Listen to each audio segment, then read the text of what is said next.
Assalamualaikum warahmatullahi wabarakatuh.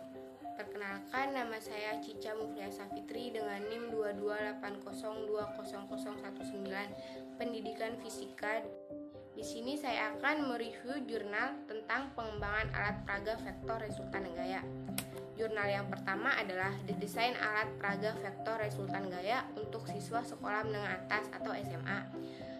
Penulisnya yaitu Firda Nikmah, Bambang Subali, dan Imam Sumpono. Dari jurnal UNES Physics Education, jurnal Traktivitas Sinta 3, volume 8, halaman 2, 2009. Vektor merupakan besaran yang memiliki besar dan arah. Resultan gaya merupakan jumlah gaya yang bekerja pada suatu sistem. Menurut Widiatmoko dan Pemelatsari 2012 halaman 52, penelitian ini bertujuan untuk menghasilkan desain alat peraga vektor resultan gaya untuk membantu meningkatkan pemahaman konsep siswa.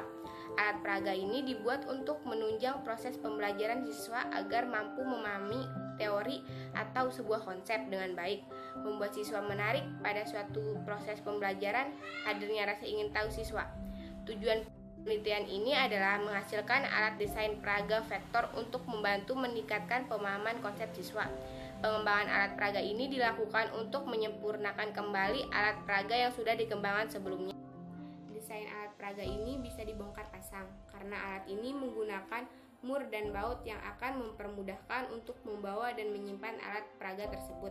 Teknik penggunaan alat peraga vektor resultan gaya ini sangat mudah dioperasikan, yaitu dengan memutar katrol dan memasukkan pasir ke dalam tempat beban secara perlahan sehingga terlihat seimbang.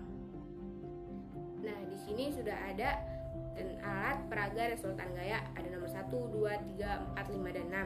Keterangannya, nomor 1 itu pemberian jarak untuk peletakan katrol, nomor 2 ring, nomor 3 katrol, nomor 4 tali, nomor 5 tempat beban pasir, dan nomor 6 PVC dan karet. Kelebihan dan kekurangannya. Kelebihan alat yang pertama, kelayakan alat peraga vektor resultan gaya menghasilkan persentase 0,7 yang termasuk dalam kategori tinggi. Yang ketiga, penggunaan alat peraga vektor resultan gaya mendapatkan rata-rata persentase 71,06% yang termasuk dalam kategori tinggi. Sedangkan kekurangan alat yaitu yang pertama, hanya memiliki satu acuan yang sama untuk penempatan katrol dan busur. Yang kedua, katrol yang bisa merubah ketinggian katrol tersebut agar mengurangi paralaks pada saat melihat busur. Yang ketiga, menggunakan beban yang sudah diketahui berat masanya, yang akan membuat praktikum tersebut menggunakan massa yang terbatas. Pengembangan alat peraga resultan gaya ini akan menggunakan beban pasir sebagai berat massa. Jurnal yang kedua yaitu penggunaan alat peraga sederhana berbasis teknologi daur ulang untuk meningkatkan pemahaman konsep materi vektor dalam kelas remedial SMK Negeri 1 Wonoasri tahun pembelajaran 2014-2015. Penulisnya yaitu Ahmad Furqon Muzaki dan Jeffrey Handika. Jurnalnya Proceeding Seminar Nasional Fisika dan Pendidikan Fisika ke-6 tahun 2015 halaman 129 volume 6 nomor 1 2015 ISN. Tujuan dari penelitian ini adalah untuk mengetahui peningkatan pemahaman konsep fisika pada materi vektor dengan menggunakan alat peraga sederhana berbasis teknologi daur ulang. Alat peraga sederhana berbasis teknologi daur ulang dirancang berdasarkan penerapan vektor dalam kehidupan nyata sehingga mampu menghubungkan teori dengan praktik. Pada penelitian ini digunakan alat peraga sederhana berbasis teknologi daur ulang. Saat pembelajaran ini dihasilkan dari pengembangan alat peraga yang berfungsi membantu siswa dan memahami vektor. Bahan baku alat peraga ini adalah barang hasil daur ulang. Tengah alat peraga, setelah menggunakan alat peraga, siswa yang sebelumnya masih belum mengetahui konsep penjumlahan pada materi vektor menjadi tahu konsep penerapannya. Dapat dilihat di sini terdapat dua gambar. Gambar yang pertama, alat peraga sederhana berbasis teknologi daur ulang. Gambar yang kedua, penggunaan alat peraga sederhana berbasis teknologi daur ulang. Kelebihan dan kekurangan. Kelebihan alat yang pertama, menggunakan media langsung, maka dapat dipahami dengan lebih oleh siswa karena mengamati secara langsung dibandingkan dengan materi. Kelebihan yang kedua yaitu penggunaan alat peraga sangat penting dalam meningkatkan pemahaman konsep siswa. Yang ketiga, alat peraga dapat membuat konsep yang abstrak menjadi real. Yang keempat, alat peraga juga dapat melaraskan antar pemahaman terhadap teori yang disampaikan oleh kenyataan dalam kehidupan sehari-hari. Kekurangan alat yang pertama, alat peraga yang digunakan secara berkala dikalibrasi secara berkala dengan menuliskan ulang skala yang ada pada alat peraga. Kekurangan yang kedua, pegas yang digunakan memiliki nilai konstanta pegas yang pasti agar hasil pengukuran lebih akurat. Yang ketiga, alat peraga sederhana tidak terus dikembangkan sesuai kebutuhannya. Jurnal yang ketiga dengan judul pengembangan ada materi vektor usaha untuk melatihkan keterampilan proses sains melalui metode inquiry discovery learning dengan penulis Mayrika Maharani, Mustika Tawati, dan Sri Hartani, dengan jurnal berkala ilmiah pendidikan fisika volume 5 nomor 3 Oktober 2007. Penelitian ini dilatar belakangi oleh kurangnya media pembelajaran. Penelitian ini bertujuan untuk mendeskripsikan kelayakan alat peraga, meliputi yang pertama, validasi alat peraga, yang kepraktisan alat peraga dilihat dari respon siswa. Yang ketiga, keefektifan alat peraga dilihat dari hasil belajar siswa pada aspek pengetahuan dan proses.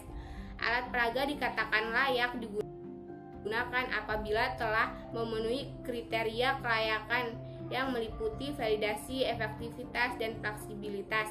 Alat peraga dikatakan valid jika di dalamnya memuat pencapaian tertinggi dari permasalahan yang akan dihubungkan dengan masalah yang diselesaikan, serta semua komponen dalam alat peraga harus berhubungan antara satu dengan yang lainnya. Alat peraga ini dikatakan praktis apabila dapat digunakan serta mudah digunakan.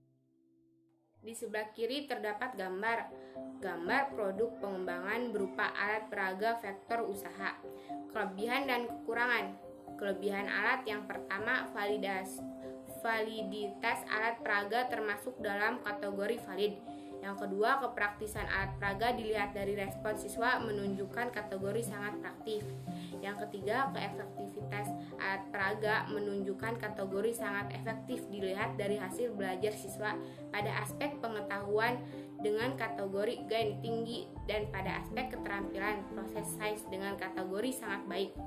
Kekurangan alat yaitu yang pertama, bahan yang digunakan berupa kayu bekas sehingga dapat membuat harganya menjadi murahan. Yang kedua, alat peraga yang dikembangkan masih perlu perbaikan agar efisien dalam penggunaannya. Jurnal keempat yaitu efektivitas penggunaan alat peraga LIDI terhadap hasil belajar matematika ditinjau dari motivasi belajar siswa pada materi menggambar vektor. Penulisnya yaitu Wahyuning Widiastut, dengan jurnal Pendidikan Matematika Kudus volume 3 nomor 1 Juni 2020 halaman 1-14.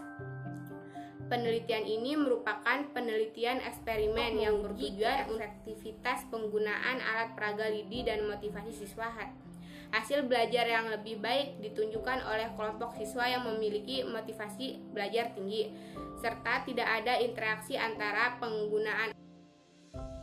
Kelebihan dan kekurangan. Kelebihan yang pertama adalah hasil belajar yang lebih tinggi dicapai oleh siswa yang diajar dengan menggunakan alat peraga LIDI dengan pencapaian dibandingkan dengan tanpa menggunakan alat peraga LIDI. Hasil belajar yang lebih tinggi dicapai oleh kelompok siswa yang memiliki motivasi tinggi terhadap pembelajaran matematika dengan pencapaian kelompok 84,8 dibanding dengan pencapaian rata-rata kelompok yang mempunyai motivasi rendah 57,71. Yang ketiga, siswa dapat menggunakan alat peraga LIDI untuk memahami konsep-konsep matematika yang diberikan oleh guru, terutama tentang menggunakan vektor pada dimensi 3. Kekurangan alat yang pertama berkaitan dengan keefektifan khususnya tentang keefektifan penggunaan alat peraga lidi dan motivasi siswa dalam meningkatkan hasil belajar. Yang kedua, penelitian mendatang agar dilakukan dengan menggunakan alat peraga lidi dalam pembelajaran vektor pada dimensi 3 untuk dicobakan di sekolah yang lain guna memperkenalkan alat peraga sederhana berupa lidi guna meningkatkan hasil belajar tanpa mengeluarkan biaya yang mahal. Jurnal yang kelima yaitu rancangan bangun alat peraga portable sederhana untuk penjumlahan menunjang pembelajaran dalam fisika pada materi pembelajaran vektor, dengan penulis Rahayu Ningtyas dan Imam Sucahyo, dengan jurnal IPF Inovasi Pendidikan Fisika volume 8 nomor 2 Juli 2019 halaman 86-890. Penelitian ini bertujuan untuk menganalisis kelayakan alat peraga portable sederhana. Kelayakan alat peraga portable sederhana dapat dinyatakan layak dapat digunakan dari nilai fasilitas, kepraktisan, dan keefektivitas alat peraga portable sederhana. Di sini terdapat gambar 2, gambar 3, dan gambar 4. Gambar 2 yaitu tampak alat atas peraga portable sederhana. Gambar 3 dan 4 tampak atas samping alat peraga. Kelebihan dan kekurangan. Kelebihan alat yang pertama, nilai validitas alat peraga portable sederhana pada materi penjumlahan vektor mendapatkan nilai validitas konseptual yaitu 88% dari 3 validator yang termasuk dalam kategori sangat baik atau sangat layak digunakan. Yang kedua, hasil angket respon peserta didik yaitu 86% yang termasuk dalam kategori sangat positif. Yang ketiga, alat peraga portable sederhana yang dikembangkan untuk memenuhi syarat kelayakan secara konseptual untuk menunjang pembelajaran fisika pada materi penjumlahan vektor. Kekurangan alat peraga itu yang portable sederhana yang dikembangkan ini perlu diteliti lebih lanjut agar penggunaannya pada pembelajaran di kelas maupun untuk praktikum sederhana. Yang kedua, perlu dikembangkan LKPD yang inovatif serta instrumen pelaksanaan pembelajaran yang menggunakan alat sederhana untuk lebih meningkatkan motivasi belajar peserta didik. Nah, di sini saya membuat alat peraga vektor yang dibuat oleh saya sendiri, Cica Muflidah Safitri. Sekian dari penjelasan saya. Wassalamualaikum warahmatullahi wabarakatuh. Jangan lupa like, komen, dan subscribe.